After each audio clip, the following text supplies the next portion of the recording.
হরে কৃষ্ণ। আজ আমরা জানব জীবাত্মা কিভাবে যমলোকে যায়, যমলোকে যেতে কি কি পার করতে হয়, যাবার পথে কয়টা পুরী রয়েছে, বৈতরণী কিভাবে পার করবে। চলুন এসব প্রশ্নের উত্তরগুলো গরুর পুরাণ থেকে জেনে নিই।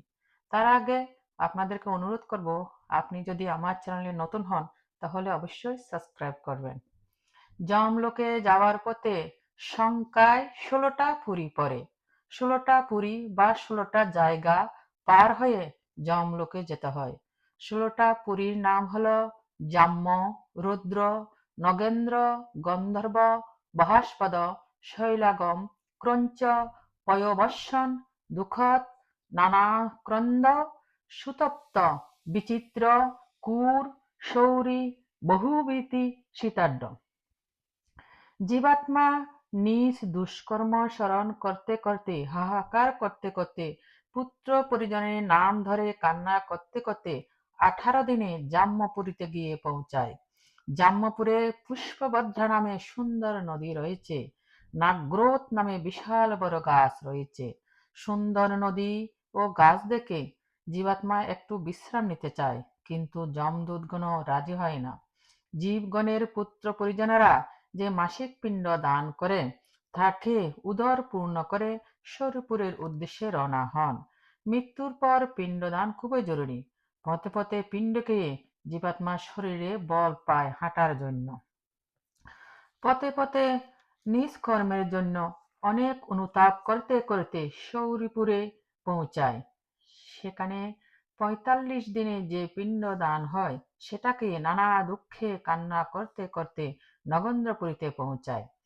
দ্বিতীয় মাসে যে পিণ্ড দান করা হয় সেটাকে শরীরে একটু বল করে অনুতাপ করে যে আমি মহাপাপী, অনেক পুণ্য ফলে মনুষ্য জন্ম পেয়েছিলাম, কোনো দান ধর্ম না করে, সৎসঙ্গ না করে, অবহেলায় বৃথায় ব্যর্থ জনম কাটিয়েছি, এখন এর ফল ভোগ করছি।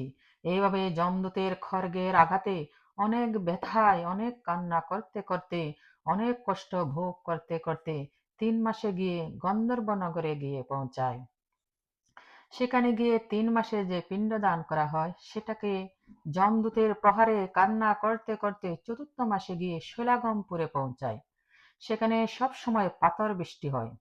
4 মাসে যে পিণ্ডদান করা হয় সেটাকে পাথরের আঘাত সহ্য করে রোদন করতে করতে 5ম মাসে ক্রুরপুরে গিয়ে পৌঁছায়। 5 মাসে যে জলপিণ্ড দান করা হয় সেগুলো খেয়ে কোথায় মা কোথায় বাবা বলে চিৎকার করতে করতে 59 দিনে ক্রঞ্চপুরীতে গিয়ে পৌঁছায়।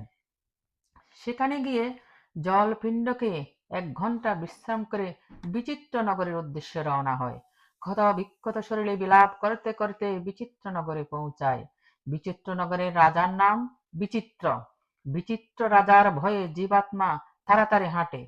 6 মাসে যে জলপিণ্ড দান করা হয় সেগুলোকে আবার রওনা হয়। পথে যেতে বৈতরণী নদী পড়ে। বৈতরণী নদী দেখতে ভয়ঙ্কর, রক্ত পুঁজ দিয়ে ভরা। ওখানে নৌকা ও নাবিক রয়েছে। তারা জীবাত্মাকে ডাকে, যারা যারা গাবিদান করেছ তারা নৌকায় আসো। যাদের উদ্দেশ্যে গাবিদান হয়েছে তারা সুখে নদী পার হয়। যাদের উদ্দেশ্যে গাবিদান করা হয় নাই তারা কাক, উল্লুক ও ভয়ঙ্কর পক্ষীর কামড় খেতে খেতে নদী পার হয়। বৈতরণী পার হয়ে 7 মাসে গিয়ে বহাস্পদপুরীতে গিয়ে পৌঁছায়। 7 মাসে যে পিণ্ডদান হয় সেটাকে 8 মাসে গিয়ে দুঃখপদপুরীতে পৌঁছায়। 8 মাসের জল পিণ্ড খেয়ে মুসুলের আঘাত সহ্য করতে করতে নানা স্কন্দ পুরে গিয়ে 9 মাসে পৌঁছায়। সেখানে গিয়ে জল পিণ্ডকে 10ম মাসে গিয়ে সুতপ্তপুরীতে পৌঁছায়। 10 মাসের জল পিণ্ড খাবার পর 11 মাসে গিয়ে রৌদ্রপুরে পৌঁছায়।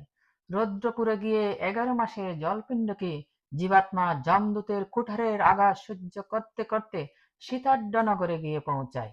সেখানে বাৎসরিক জলপিণ্ড গ্রহণ করে অবশেষে বহু ভীতিপুরে পৌঁছায়। এভাবে নিজের নিন্দা করতে করতে যমের ঘরে গিয়ে উপস্থিত হয়।